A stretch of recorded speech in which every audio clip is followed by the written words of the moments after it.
Movie fans ಒಂದು revenge story concept ಹಲವಾರು ಮೂವೀಸ್ಗಳಲ್ಲೂ ನೋಡಿರ್ತೀವಿ. ಈ ಮೂವೀಸಲ್ಲಿ ಏನು ಹೊಸದಿರ್ಬೋದು, ಹೊಸ ದೃಷ್ಟಿಕೋನನ ತೊಗೊಂಬಂದಿರ್ಬೋದು ಅಂತ ಕ್ಯೂರಿಯಸ್ ಆಗಿ ಹೋಗಿ ನೋಡ್ರೆ ಮೂವಿ ಹೈಲಿ ಡಿಸಪಾಯಿಂಟ್ಮೆಂಟ್ ಮಾಡುತ್ತೆ. ಆದರೆ ಕೆಲವೊಂದು ಅಂಶಗಳು ಇಂಪ್ರೆಸಿವ್ ಆಗಿದೆ.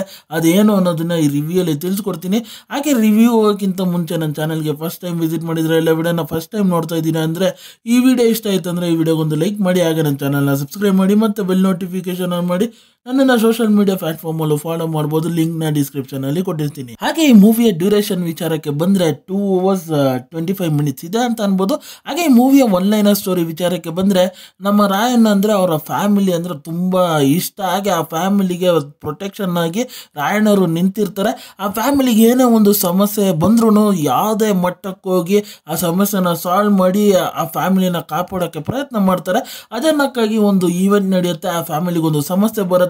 ಅಲ್ಲಿಂದ ಆ ಫ್ಯಾಮಿಲಿ ಯಾವ ಸಮಸ್ಯೆಗಳಿಗೆ ಸಿಗಾಕೊಳ್ತಾರೆ, ಹಾಗೆ ನಮ್ಮ ರಾಯಣ್ಣು ಈ ಪ್ರಾಬ್ಲಮ್ನ ಹೇಗೆ ಸಾಲ್ವ್ ಮಾಡ್ತಾರೆ ಅನ್ನೋದನ್ನೆಲ್ಲ ನೀವು ತಿಳ್ಕೊಬೇಕಂದ್ರೆ ಈ ಮೂವಿನ ಹೋಗಿ ನೋಡಬೇಕು.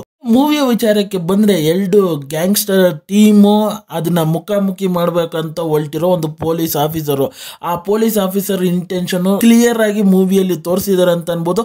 ಆ ಕಡೆ ರಾಯನ್ ಅನ್ನೋ ಕ್ಯಾರೆಕ್ಟರ್ ವಿಚಾರಕ್ಕೆ ಬಂದರೆ 2 ತಮ್ಮನೋ ಮತ್ತು ಒಂದು ತಂಗಿ, ಅವ್ರನ್ನ ಹೇಗಾರ ಒಳ್ಳೆ ದಾರಿಯಲ್ಲಿ ನಡೆಸಬೇಕು, ಹಾಗೆ ಒಂದು ಒಳ್ಳೆ ದಿಕ್ಕನ್ನು ಒಂದು ಲೈಫ್ನ ಸೆಟ್ಲ್ ಮಾಡಬೇಕು ಅನ್ನೋ ಯೋಚನೆ. ಆದರೆ ಈ ರಾಯನ್ನು ಒಂಥರ ಸೈಲೆಂಟಾಗಿ ಇರುತ್ತೆ, ಹಾಗೆ ಒಂಥರ ಅಗ್ರೆಷನ್ ಕ್ಯಾರೆಕ್ಟರ್ ಇರುತ್ತೆ. ಅದನ್ನ ಚೆನ್ನಾಗಿ ಎಸ್ಟಾಬ್ಲಿಷ್ ಮಾಡೋಕ್ಕೆ ಟೈಮ್ ತಗೊಂಡಿದ್ದಾರೆ ಅಂತ ಅನ್ಬೋದು. ಅಲ್ಲಿಂದ ಒಂದು ಓವರ್ ಬಿಲ್ಡಪ್ ಆಗಿ ಆ ರಾಯನ್ ಪಕ್ಕದಲ್ಲೇ ಇನ್ನೊಂದು ಕ್ಯಾರೆಕ್ಟರ್ ಇರುತ್ತೆ. ರಾಯನ್ ಹಿಂಗೆ ಮಾಡ್ಬಿಡ್ತಾನೆ, ರಾಯನ್ ಹಂಗೆ ಮಾಡ್ಬಿಡ್ತಾನೆ ಅಂತ ಪ್ರತಿ ಮೂವಿ ಥ್ರೂ ಔಟ್ ಉದ್ದಕ್ಕೂ ಅದನ್ನೇ ಹೇಳ್ಕೊಂಡು ಬರ್ತಾ ಇರ್ತಾರೆ. ಅದು ಸ್ವಲ್ಪ ಕಡೆ ಇರಿಟೇಟಿಂಗು ಆಗೋ ರೀತಿ ಫೀಲ್ ಆಗುತ್ತೆ ಅಂತ ಅನ್ಬೋದು. ಹಾಗೆ ಮೂವಿಯಲ್ಲಿ ವಿಲನ್ನ ಪಾತ್ರ, ವಿಲನ್ನು ಇಂಟೆನ್ಸಿವ್ ಆಗೇ ಇದ್ದಾರೆ ಅಂತ ಅನ್ಬೋದು. ಆದರೆ ಅವ್ರಿಗೆ ಕೊಟ್ಟಿರೋ ಪವರು ಸಾಕಾಗಿಲ್ಲ ಅಂತ ಅನ್ಬೋದು. ಹಾಗೆ ರಾಯನ್ನು ವಿಲನ್ನು ಇಬ್ಬರ ಕಾಂಬಿನೇಷನ್ಸ್ಗಳೆಲ್ಲ ಬಂದಿದ್ದು ಭಯಂಕರ ಆಗಿತ್ತು ಸೀನ್ಸ್ಗಳು. ಆದರೆ ಅದನ್ನು ಇನ್ನೂ ಬೆಟರ್ ಆಗಿ ಕೆಲವೊಂದು ಸಂದರ್ಭದಲ್ಲಿ ಮಾಡ್ಬೋದಾಗಿತ್ತು ಅಂತ ಅನ್ಬೋದು. ಅಲ್ಲಿಂದ ಇಂಟರ್ವಲ್ ಬ್ಲಾಕು ಭಯಂಕರ ಆಗಿತ್ತು, ಬೇರೆ ಲೆವೆಲ್ಲು. ಹಾಗೆ ಪ್ರಿಡಿಕ್ಟೇಬಲ್ ಆಗಿದ್ರು ಮಜವಾಗಿತ್ತು ಅಂತ ಅನ್ಬೋದು.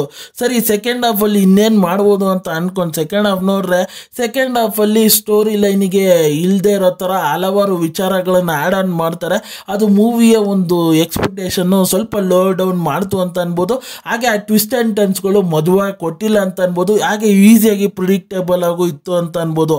ಹಾಗೆ ಅದನ್ನು ಲಾಸ್ಟಿಗೆ ಬರ್ತಾ ಏನು ನಮ್ಮ ವಿಲನ್ ಇದ್ದಾರಲ್ಲ ಅವರು ಒಂಥರ ಡಮ್ಮಿ ಆಗಿ ಫೀಲ್ ಆದರು ಅಂತ ಅನ್ಬೋದು.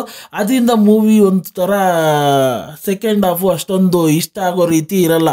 ಅದ್ರ ಜೊತೆ ಆ ಕ್ಲೈಮ್ಯಾಕ್ಸ್ನ ಎಂಡ್ ಮಾಡಿರೋದು ಚೆನ್ನಾಗಿತ್ತು. ಆ ಸಾಂಗ್ ಜೊತೆ ಎಲ್ಲರೂ ಡ್ಯಾನ್ಸ್ ಆಡಿದ್ದು ಮೂವಿಗೆ ಜಸ್ಟಿಫೈ ಮಾಡಿಲ್ಲ ಅಂತ ಅನ್ಬೋದು. ಸರಿ, ಮೂವಿ ಸಾಂಗ್ಸ್ ವಿಚಾರಕ್ಕೆ ಬಂದರೆ ಸಾಂಗು ಚೆನ್ನಾಗಿದೆ ಅಂತ ಅನ್ಬೋದು. ಬ್ಯಾಕ್ಗ್ರೌಂಡ್ ಸಾಂಗು ಸಿಕ್ಕಾಪಟ್ಟೆ ಚೆನ್ನಾಗಿ ತೆಗೆದಿದ್ದಾರೆ. ಹಾಗೆ ಮೂವಿಯ ವಿಜುವಲೈಸೇಷನ್ಸ್ಗಳು ಸಿಕ್ಕಾಪಟ್ಟೆ ಚೆನ್ನಾಗಿತ್ತು. ಆ ಲೈಟ್ ಸೆಟ್ಟಿಂಗ್ಸ್ಗಳಾಗಲಿ, ಕೆಲವೊಂದು ಆ್ಯಕ್ಷನ್ ಸೀಕ್ವೆನ್ಸ್ಗಳನ್ನೆಲ್ಲ ವಿಜುವಲೈಸ್ ಕಟ್ಕೊಟ್ಟಿರೋದಾಗಲಿ ಬ್ಯೂಟಿಫುಲ್ ಆಗಿತ್ತು. ಮೂವಿಯ ಆ್ಯಕ್ಷನ್ ವಿಚಾರಕ್ಕೆ ಬಂದರೆ ಆ್ಯಕ್ಷನ್ಸ್ಗಳೆಲ್ಲ ಸಿಕ್ಕಾಪಟ್ಟೆ ಚೆನ್ನಾಗಿ ಮಾಡಿದ್ದಾರೆ. ಹಾಗೆ ಬ್ಲಡ್ಗಳು ಬೇರೆ ಲೆವೆಲಾಗಿ ಬಿಟ್ಟಿದ್ದಾರೆ ಅಂತ ಅನ್ಬೋದು. ಆ ರೀತಿ ಮಸ್ತ್ ಮದುವಾಗಿ ಆ್ಯಕ್ಷನ್ನ ಕೋರಿಯೋಗ್ರಾಫ್ ಮಾಡಿದ್ದಾರೆ ಅಂತ ಅನ್ಬೋದು. ಪಾತ್ರದ ವಿಚಾರಕ್ಕೆ ಬಂದರೆ ನಮ್ಮ ಧನುಷ್ ಸರ್ ಅವರು ಬ್ಯೂಟಿಫುಲ್ಲಾಗಿ ಅವರ ಪಾತ್ರನ ನಿರ್ವಹಿಸಿದ್ದಾರೆ. ಹಾಗೆ ಇನ್ನೂ ಮಿಕ್ಕಿದ ಸಪೋರ್ಟಿಂಗ್ ರೋಲ್ಸ್ಗಳು ಅವರು ಕೊಟ್ಟಿರೋ ಪಾತ್ರನ ಜಸ್ಟಿಫೈಡ್ ಮಾಡ್ರು ಅಂತ ಅನ್ಬೋದು. ವಿಲನ್ನ ಪಾತ್ರ ಒಂಚೂರು ಡಮ್ಮಿಯಾಗಿ ಫೀಲ್ ಆಯಿತು ನನಗೆ. ಹಾಗೆ ಇದು ಧನುಷ್ ಸರ್ ಅವರ 50ನೇ ಮೂವಿ. ರೈಟಿಂಗು ಡೈರೆಕ್ಷನ್ನು ಧನುಷ್ ಸರೇ ಮಾಡಿದ್ದಾರೆ ಅಂತ ಅನ್ಬೋದು. ಮೂವಿ ನೋಡಾದ್ಮೇಲೆ ಕೆಲವೊಂದು ಬೇರೆ ಥರನೂ ಬರ್ದಿದ್ರೆ ಇನ್ನೂ ಬೆಟರ್ ಆಗಿರ್ಬೋದಾಗಿತ್ತು ಅಂತ ಮೂವಿ ನೋಡ್ತಾ ಅನಿಸ್ತು. ಹಾಗೆ ನನಗೆ ಮೂವಿ ಓವರ್ ಆಲ್ ಆಗಿ ಖಂಡಿತ ಒಂದು ಫ್ಯಾಮಿಲಿ ಸಮೇತ ನೋಡುವಂಥ ಮೂವಿ ಎಲ್ಲ.